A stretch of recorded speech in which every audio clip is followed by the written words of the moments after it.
Hello, we are live. Hopefully okay, audio is coming through. Great. So, welcome. Thanks so much for joining. Good to see some regulars here in the chat already. Good evening, William from NYC. Hey, Saul. Yeah, still missing freezing Illinois. We have had a really cold day today. Hopefully it's starting to warm up just a little bit now. So, this morning was very cold and I had to go do some driving for work today to go somewhere farther away, and it was not fun to be driving a long distance. Although, man, having a car and no, we don't have much snow, Brian. To answer your question, we basically got no snow. But having a car that has an app control where you can start the car remotely from the app and it turns on. Honda's is not the most reliable in that respect, but it is really nice to then just have your car be warm, both the engine and the interior when you get in. Game changer. So this is my first winter having that feature, and I highly recommend it if you're in the market for a car and considering different features. So, Brian, nice to see you here as well. So just a reminder for those of you who might be tuning in, if you want to view live streams, I'm usually not the best at posting on social media about live streams, but if you go to my website, ericw.org/live, whoops, that was not what I was trying to do. Let's go back to this really quick. Try preview mode. Okay.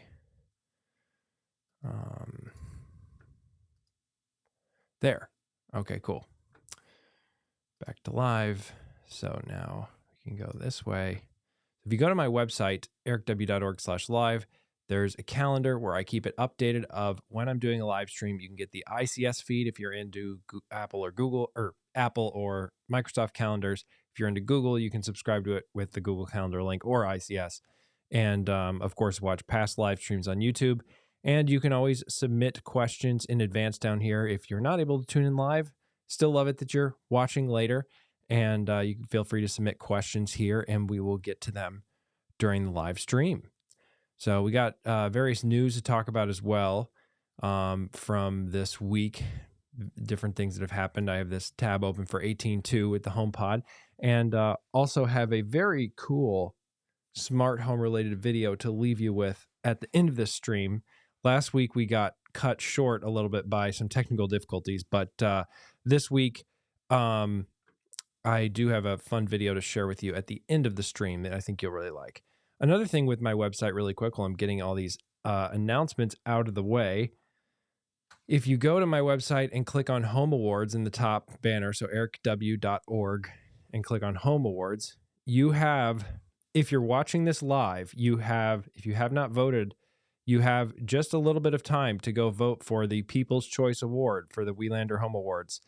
I will, if I'm not too tired after doing this live stream, I will be recording the Welander Home Awards after this live stream. So the People's Choice will be decided at that point. I will turn off the voting. So I've kept it on a little bit longer than I initially planned, just honestly because I was busy and I forgot to turn it off. But yes, so if you have not voted, you have a chance if you're watching this live until the live stream is over.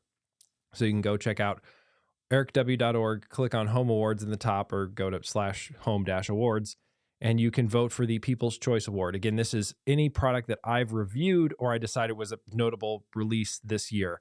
And I'll have other categories that I'm picking awards for, but want to give you guys a say in some of the awards. So that's also there.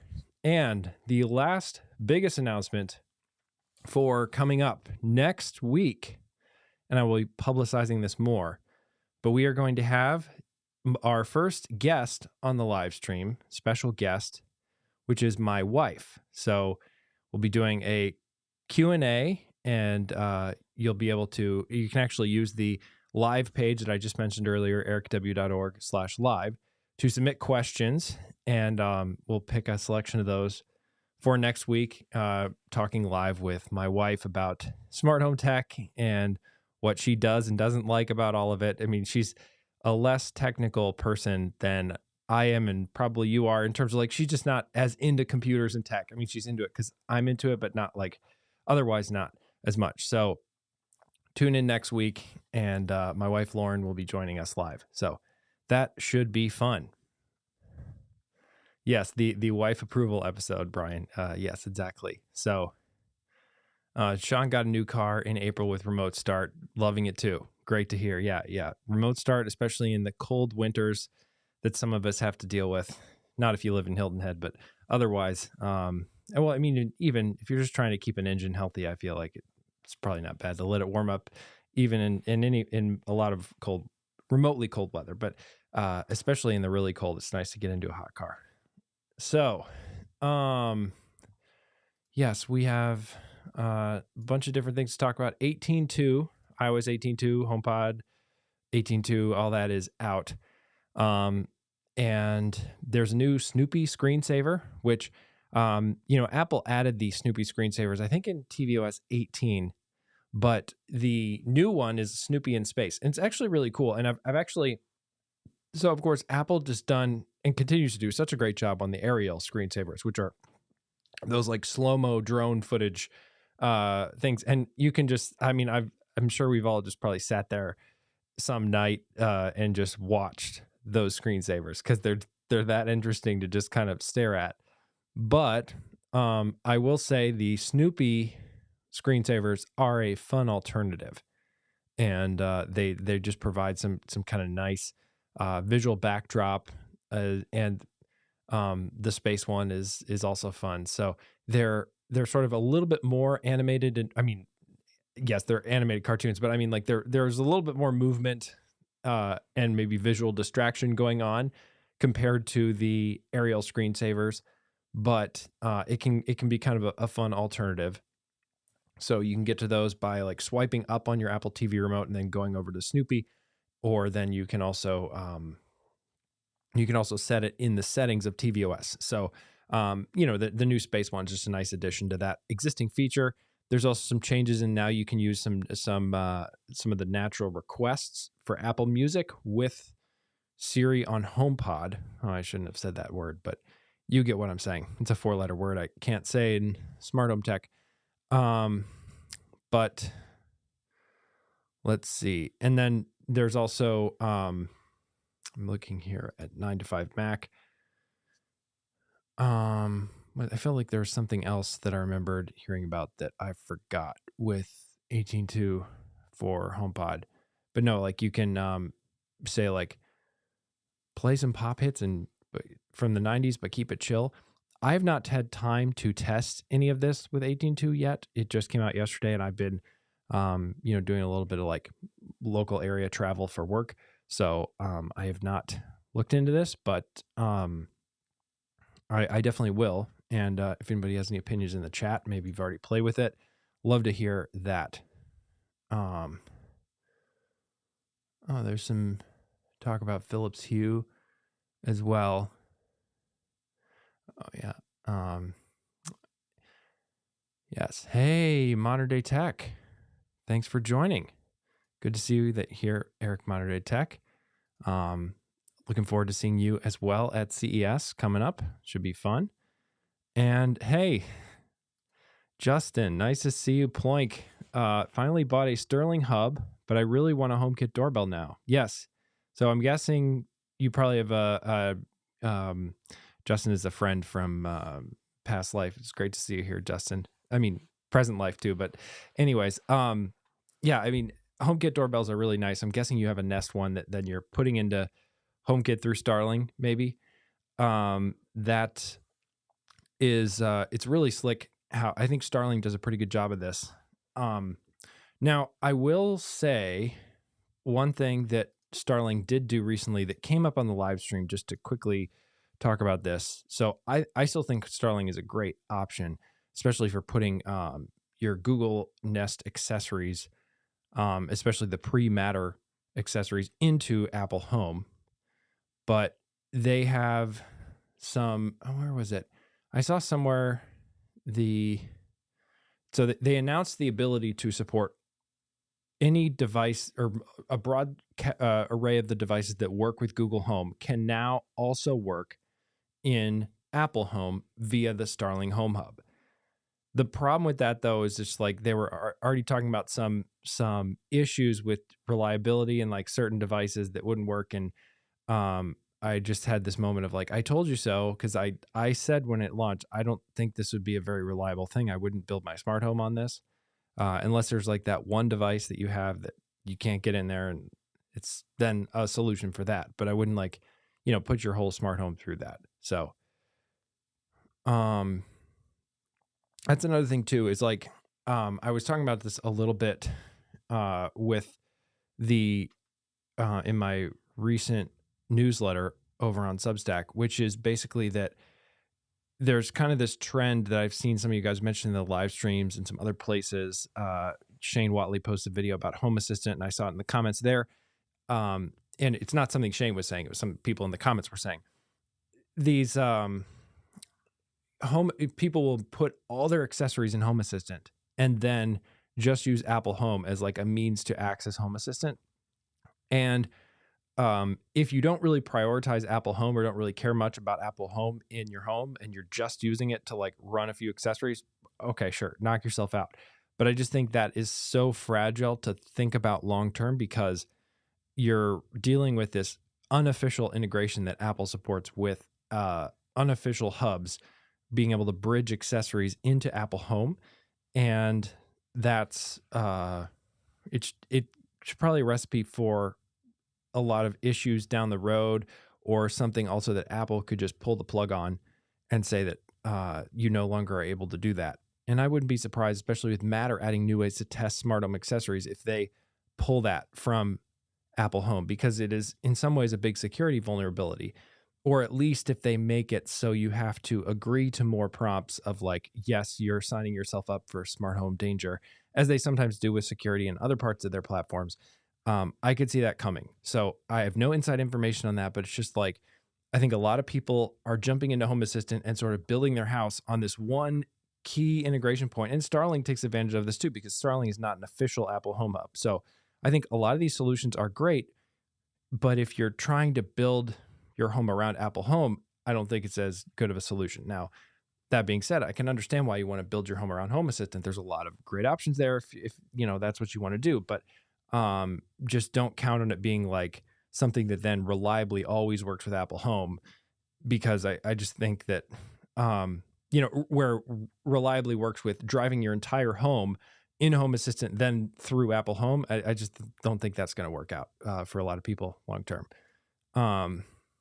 So, Robert, nice to see you here. Bought some Zigbee downlights from an Australian manufacturer, and I'm very happy with them. Oh, cool. Yeah, Robert, thanks for joining all the way, a regular viewer all the way from Australia. Good to see you here.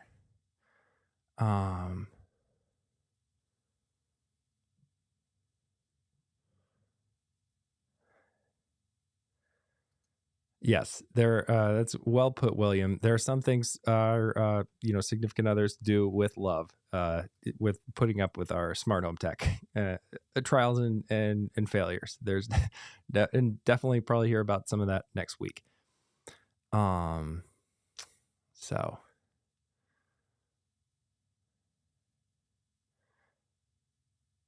Oh yeah, electric car. I'm sure returning on electric cars all remotely is another thing that would be great. Yes, Nest right now. Okay, cool. Nice to hear that, Justin. Yes, the Smart Home Wives Anonymous, because I think Eric, his wife is coming.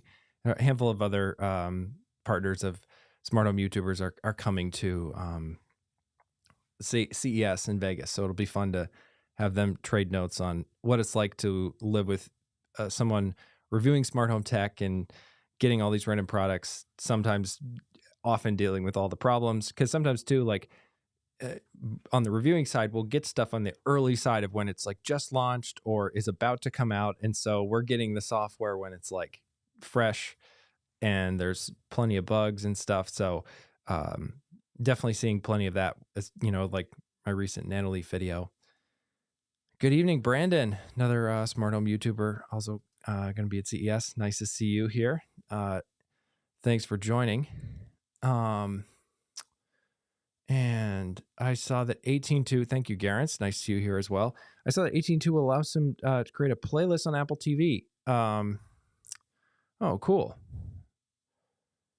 Nice. Almost like a Sonos like playlist collaboration stuff. I need to try that. Maybe is it I thought you could already do that with SharePlay, but again, I haven't had a need to do this, so that's why I haven't really touched that feature.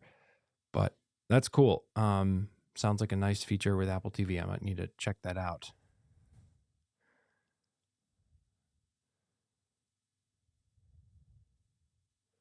Okay. Yeah, because I haven't tested Starling Home Hub doorbell functionality in a while. I'm viewing it as more of a stopgap. Okay, sure. Yeah, and I agree. It's like that's kind of a great way to look at something like Starling. It can be a way to get your existing Nest stuff into Apple Home, so you can really jumpstart your smart home with something like Apple Home, or a compatibility layer like HomeBridge as well, if you want to run that, or the sort of out of the box version of that with Hoobs. Any of those are great ways to get things into Apple Home. But if you're thinking about building your smart home around Apple Home, then don't use one of these bridges to just run everything in your Apple Home. And yeah, I mean, it's a little bit tough right now with HomeKit doorbells. We've talked about this a handful of different times on the stream, but there just aren't a lot of great options right now. Maybe the Logitech Circle View, but it's getting pretty long in the tooth. I'd love to see them update it.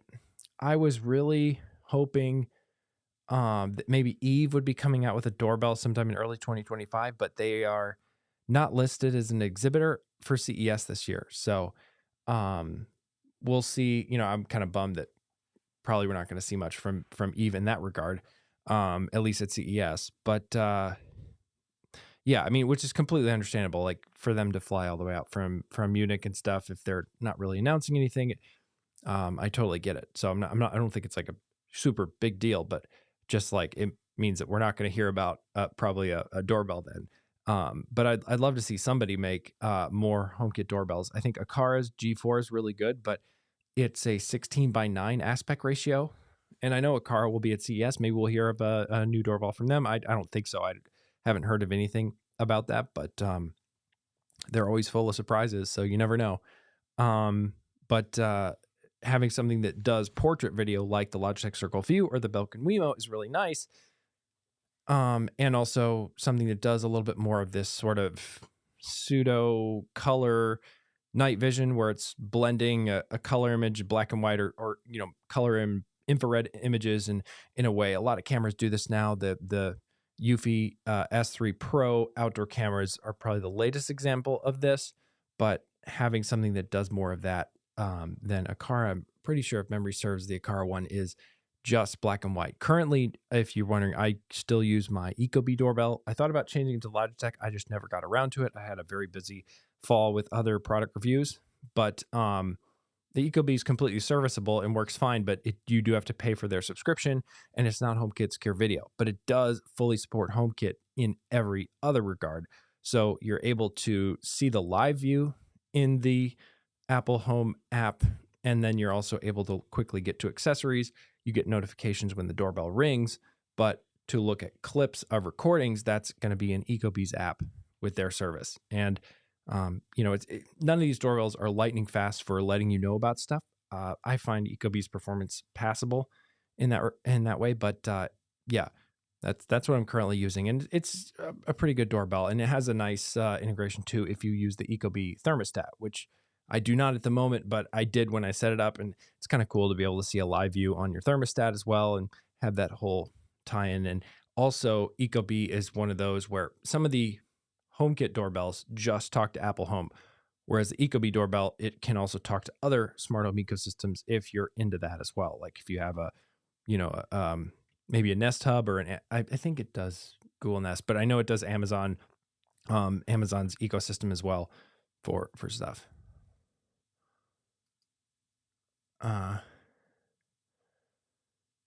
Let's see.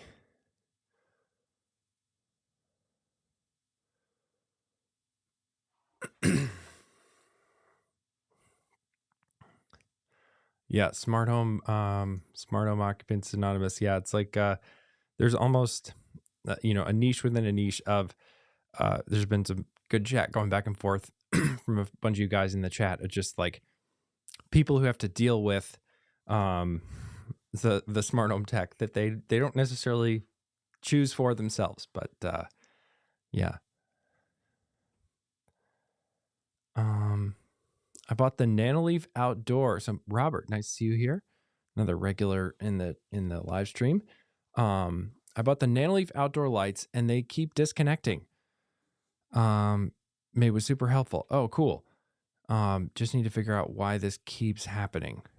And so these are, I'm guessing, is it the outdoor string lights, Robert? Or let me pull up modern day text channel and see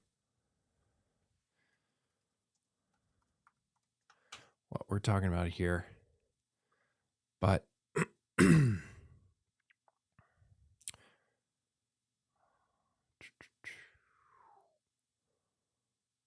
right, I don't think this was a recent. Oh, here is it the best outdoor string lights? Anyways, love to hear in the chat what this particular fix was, if you can share, Robert. But I've had great success with my Nanoleaf string lights.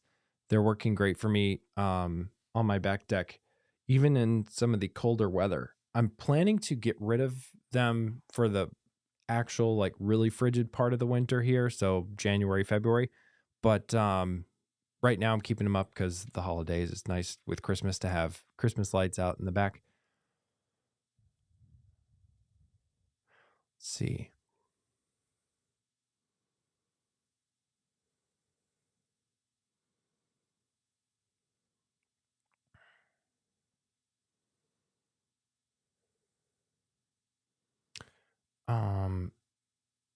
Yeah, it's a good question. Speaking of doorbells, William, the Wemo doorbell going offline, I think there's a couple things that could be going on here. So the first is with iOS 18.1, and I think is 1.1, and I haven't used 18.2 long enough. I had the beta on some of my devices, but not enough to really, I didn't install it in my home hubs for 18.2. So hopefully this is fixed in iOS 18.2, but I had some issues where other HomeKit secure video cameras were going offline, especially ones that were maybe more on the fringe of Wi-Fi.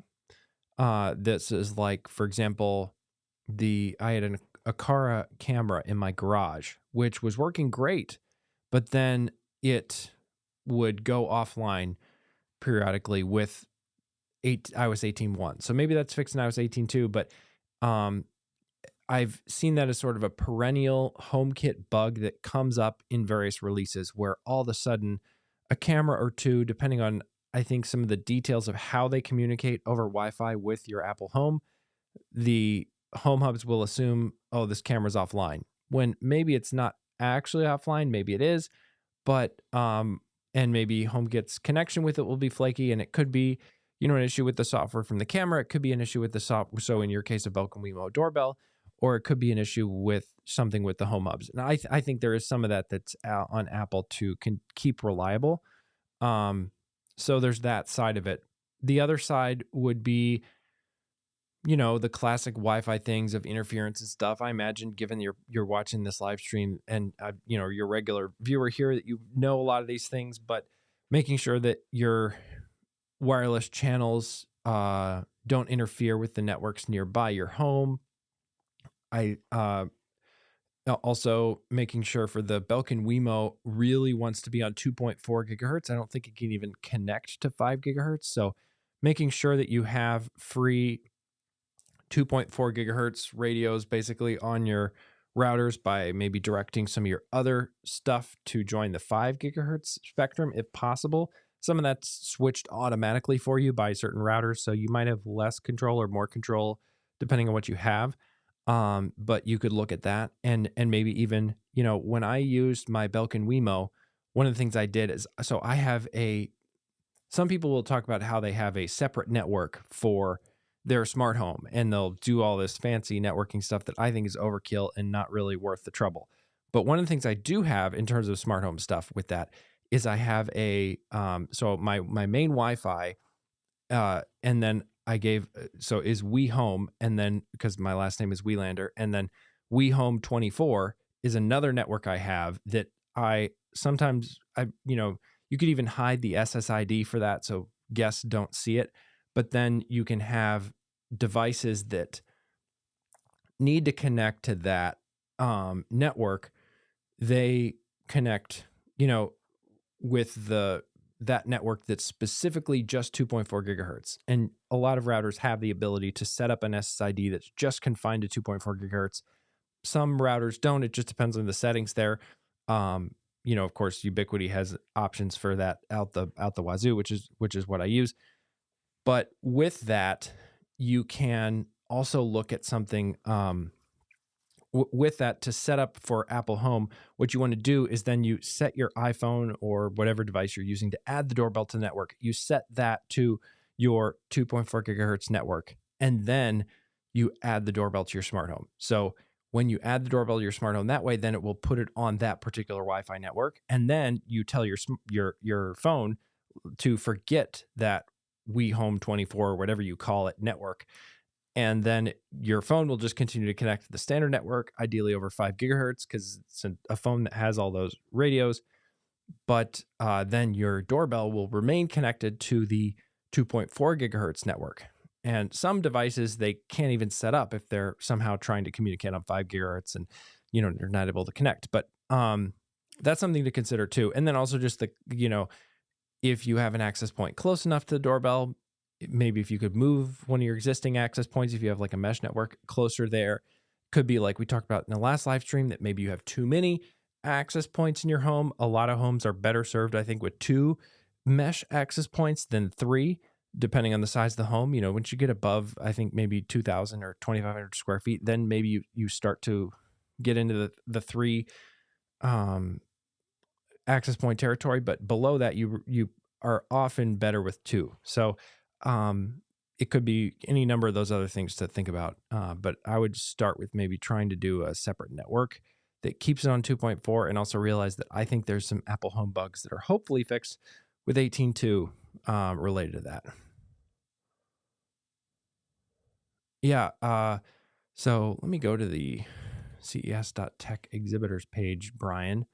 You're asking about that, and search for Eve Home.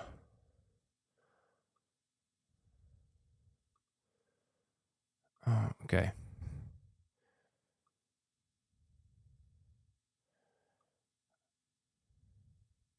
Okay. I didn't see them previously, but now I do see them listed in the hospitality suites. So maybe I was wrong on that. I need to look into that some more, but they are listed, at least not on the show floor, but like they're in the hospitality suites. So maybe Eve will be at CES. We'll see.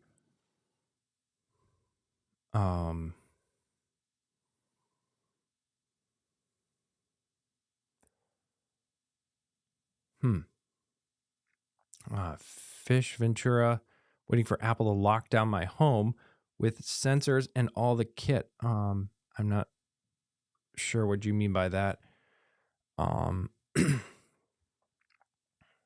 Okay, cool. So your unified G4 doorbell all works great with Apple Home. Good to hear. I'm guessing that's through scripted or some other compatibility layer, because the unified doesn't support Apple Home out of the box. But it is a if you're in the Unify system, I've heard good things about those doorbells. I haven't tried any of the Unify doorbells, but they are sometimes a little bit unorthodox in their wiring for a home doorbell. But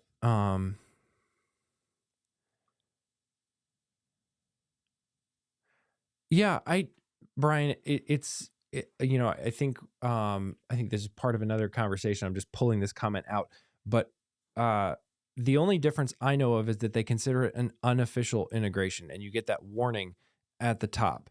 HomeKit is a black box, so we don't necessarily know like what's going on inside and how it's handling different integrations. but it is kind of a unusual topic with Matter, right? Because you can have an official hub that's Matter, and then a less official hub like Home Assistant that's also could be technically Matter, and then it's like, can Apple Home tell the difference? Um, and so there are those sides of it too, where it's like, Aqara has been able to add a lot of accessories that even aren't Aqara's, and I think include those in Matter too. Um, Although I haven't tried any of that sort of smart home trivia, so to speak, of like connecting a random accessory to your M3 hub. Uh, we'll see. But some I do want to get to, let's see, there was some other news. Speaking of like smart home hubs and bridges, Homey also announced some stuff this week. They have a new energy monitor, which is coming out early next year, and is supposed to hook up to uh, a smart breaker, basically. And I think it's a pretty cool idea. I like where Homey's going with adding some more Homey official accessories. I don't know if this required the support of LG or if they were just planning to do this anyways, but meaning like the financial support. But either way, like I think it's great to see Homey do that. And I'm trying to pull up, like they had a nice big press release they sent me. Oh, here it is. Homey Energy Dongle. It was like, where's the web page that I want to pull up? So here we go. So it's a cool design. I love Homey is like some of the best UI for smart home tech. Like from the design side, they just have such great colors. I love their use of color, and I love just a lot of their controls. But it's not the perfect platform. That's probably something to talk about more, but I think this must be a typo too, because it says early 2023, and they just announced it, so I hope they mean 2025. But yeah, a very cool product idea, just to be able to add energy monitoring, because of course you can get energy monitoring with something like an Eve Energy outlet at the source of the plug, but you're not really getting the full picture unless you get it at the breaker. So I think this is cool, and a nice way to then be able to understand your energy better, your energy use in the home. And this is not the only tool in this space. There are plenty of other smart energy products, and I'm be covering potentially some more of them in the future.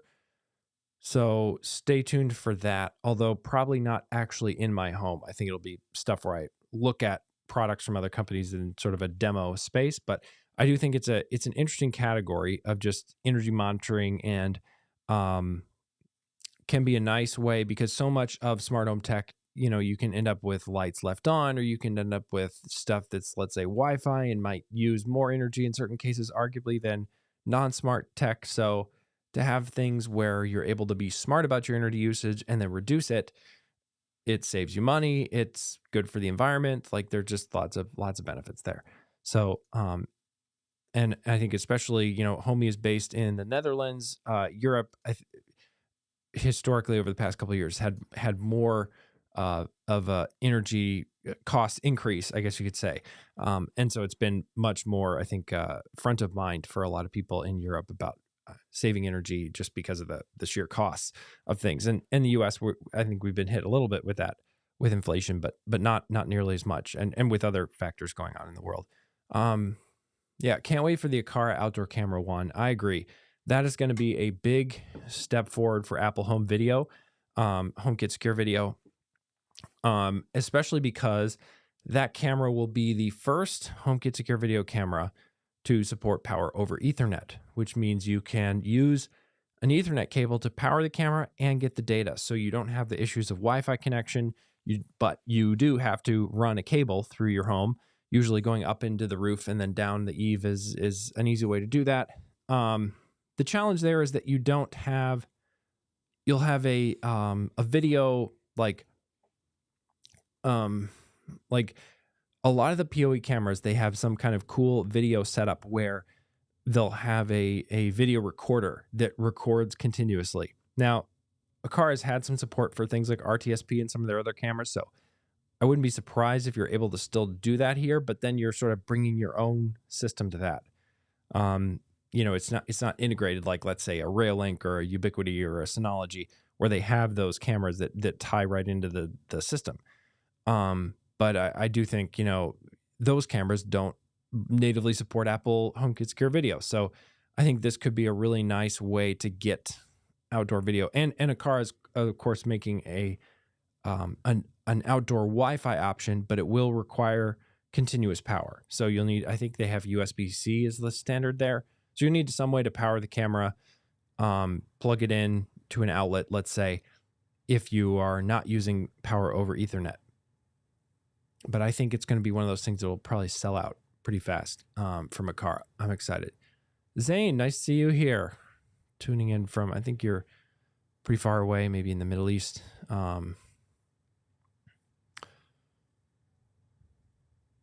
Cool. Modern day tech talking about adding 3 Aero access points, getting worse Wi-Fi. Yeah, I agree. It's kind of a myth of, more isn't always better. Oh, thank you, Brandon. Yeah, see you guys at CES. Thanks for joining.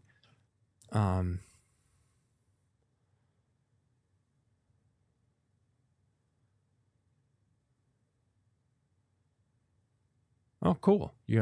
William's got a Synology NAS and adding Ubiquiti Home. Running Homebirds on a mini PCE. Okay, cool. Robert. Hey, Gordon. Thanks for joining. Good to see you here. They are, Robert. Aqara announced this at... maybe I'm forgetting this. Did Aqara announce anything in this space? I felt like they did at IFA. I don't know if they're doing this or not, but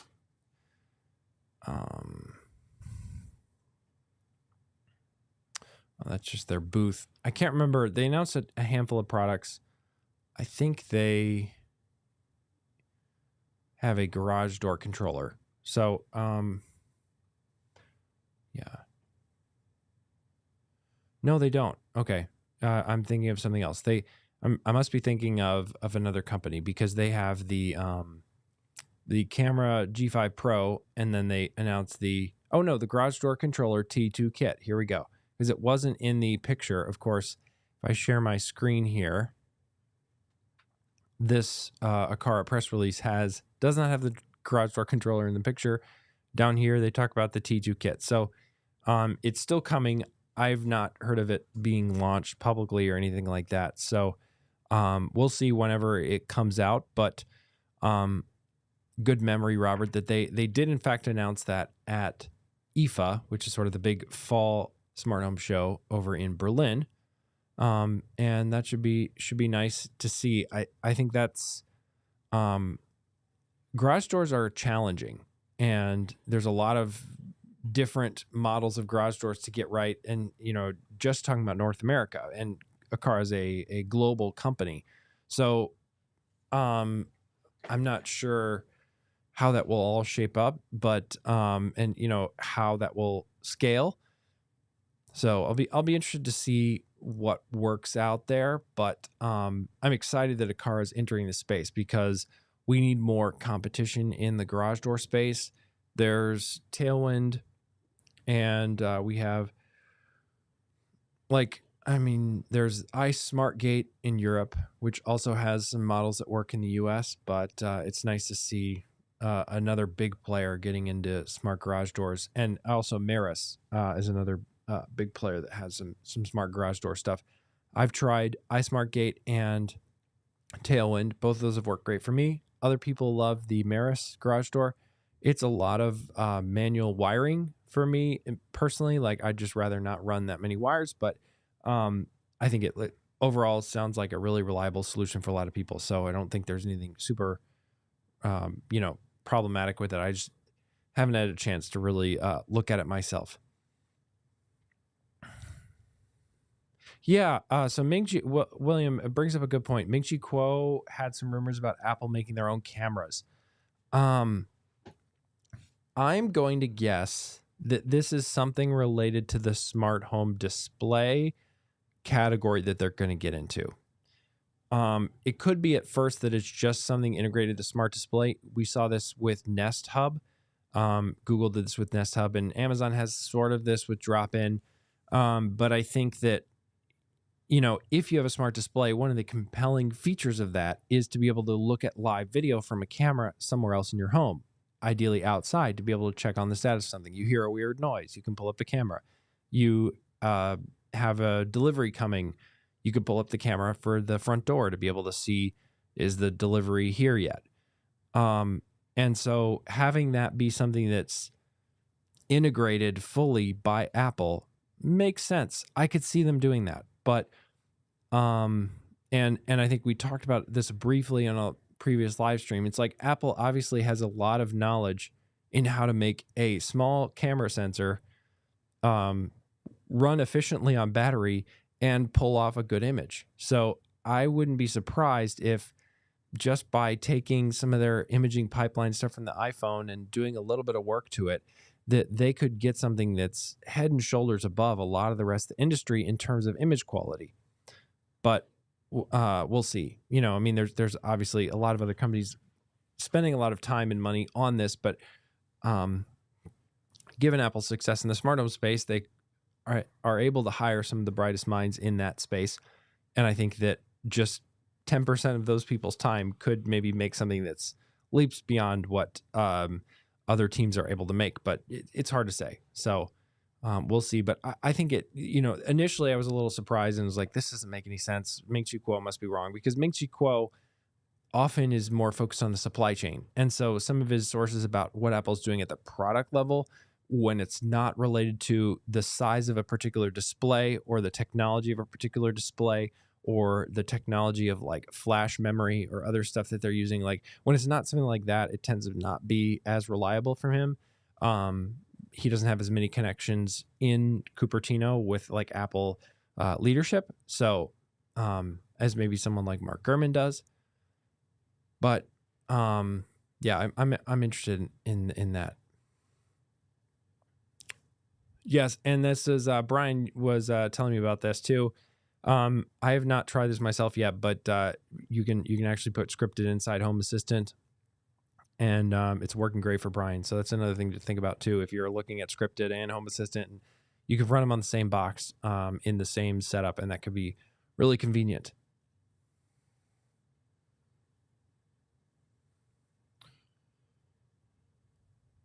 All right. Hey, Paul, nice to see you here. Thanks for joining.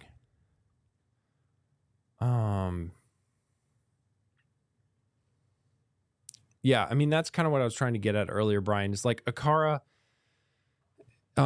any company, not Aqara specifically. I mean, Aqara is great at doing a lot of different smart home tech, and I'd imagine they'll do a good job with this too. But it's like there are so many different types of garage doors to test for that they're biting off a challenging market by building a garage door controller.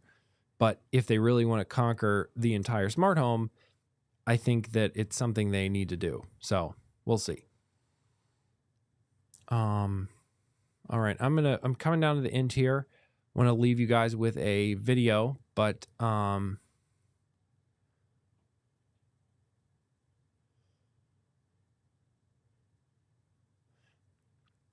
first, so this is an interesting point from Brian, and I want to like kind of play devil's advocate here, because I think there's multiple sides to this. So one sec.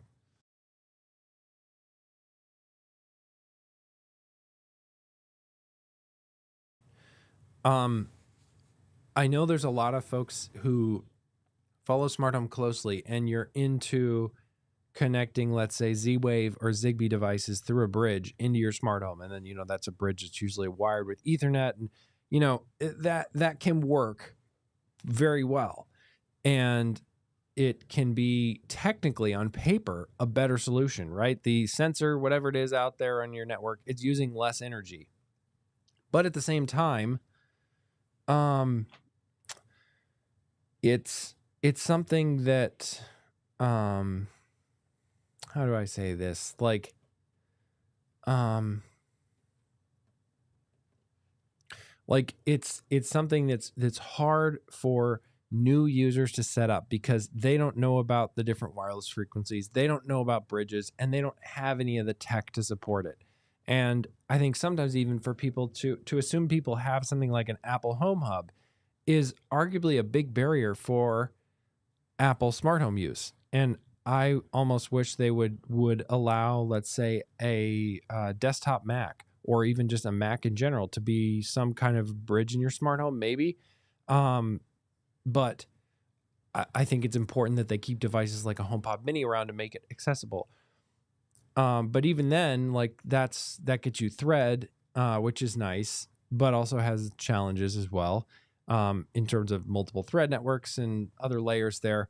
I think the thing with Wi-Fi is that there's so much of the rest of the industry in terms of like enterprise IT that has worked on the problem of scaling numbers of Wi-Fi devices for an access point and has gotten that to numbers that are way bigger than a lot of people's homes. And a lot of people don't have, you know, a computer and a tablet and a smartphone for like multiple people in their homes and, you know, like all the other devices that we might have on our networks just because we're into tech and we buy everything, right? Like there are plenty of people who just have a smartphone and maybe a computer. And so I think that there's, like, I don't know. I think that there's like this ease of starting out with Wi-Fi that means that we're probably never going to see the end of Wi-Fi devices. I agree it's not as energy efficient, it's not as good of a solution technically on paper, but sometimes in tech, the less elegant but easier to start with solution wins out. And I think this will be one where we'll continue to see more and more Wi-Fi, particularly because folks making Matter accessories, they have the options of Thread or Wi-Fi. And I think the point of entry for a consumer just buying a device, it's easier with Wi-Fi. And potentially for the smart home vendor, it might be easier to make something with Wi-Fi than Thread. That's probably a very, broad strokes going over a lot of different cases that might go that way or not. But anyways, just some ideas to think about. I think that, it's easy to dump on Wi-Fi, but I don't think we should discount it as much as sometimes we do in the more like smart home enthusiast space. Oh, good. Thanks. Well, can a Aqara water sensor work with smart things? I'm not sure. I wouldn't be surprised. I think Aqara supports smart things. You might need an Aqara bridge to do that tie-in, but so I don't think you'd be able to do it directly to the smart things bridge. Maybe you could, but I think that should work.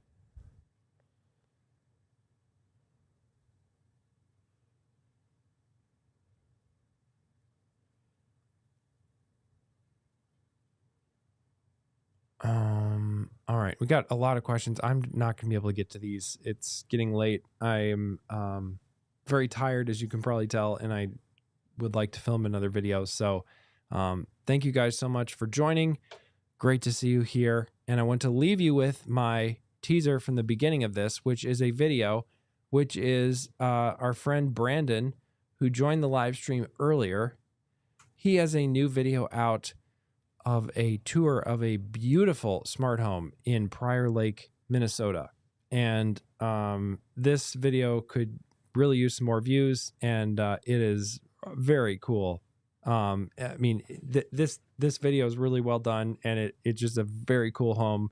So go check it out. I think you will be very impressed with this home and just all the details of the Lutron finishings and the like in the wall and the home theater setup down in the basement, as well as like the living room TV setup is just over the top as well. Lots of cool stuff in the home, and like I love the butler's pantry, and just it's a beautiful home, also made smart in a way that also thing I love about it is it hides a lot of those smart home details in places you don't otherwise you don't look at it and think, oh, that's a smart home. You think of it as like that's a beautiful home, but it also is smart. So go check out that video, And with that, thanks so much for tuning into my live stream, and have a good night.